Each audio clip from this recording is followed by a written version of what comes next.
Ito na siguro yung worst game para sa Golden State sa season at best game naman para sa Cavaliers dahil hindi lang tinambakan ng Cavs yung Golden State Celtics 83-42 nung first half, binaon talaga ng buhay. Kung nanonood kayo dati ng UFC, yung celebration dati ni Tito Ortiz kapag naka-knockout, ganito yung ginawa ng Cavs.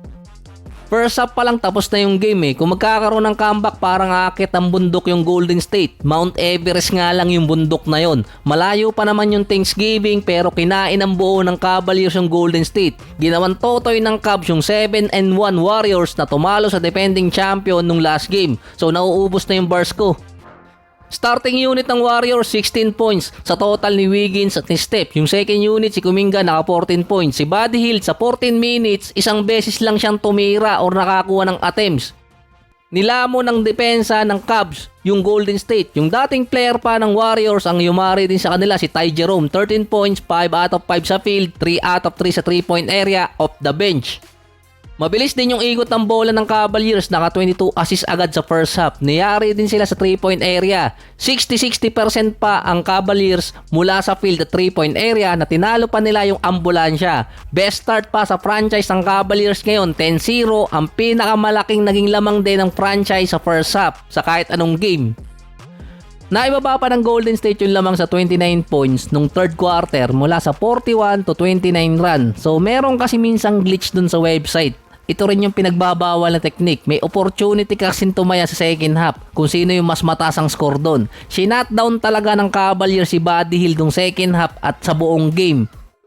So after ng sakuna, medyo magandang tingnan naman sa scoreboard, 136 to 117. Naialsa pa ng konti ng Golden State. 20 points para kay Ty Jerome, 27 kay Garland, 23 kay Mobley. Sa Warriors naman, 21 para kay Kuminga. Isang araw na pahinga sa Golden State, susundan naman yun ng game sa OKC.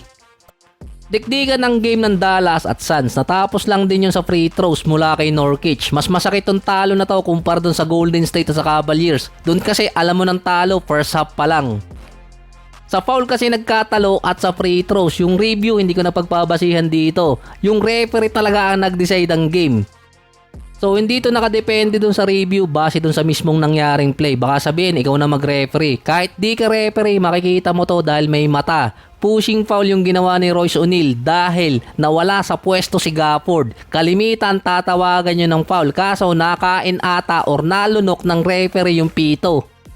Si Gafford pa yung natawagan ng shooting foul. May contact naman kasi talaga pero nakarecover kasi nun si Gafford after siyang maitulak sa ilalim. Kalimitan pa sa review, pabalik ng nasa 10 to 15 seconds bago nangyari yung contact. Mukhang hindi tiningnan ng referee or hindi yun ang challenge ng Dallas dahil ang sinabi lang after ng review, meron pang oras nung magkaroon ng contact si Gafford kay Nurkic. Hindi tiningnan kung meron pa bang ibang contact prior sa play na yon. Pero lalabas din lang yun sa last 2 minutes review.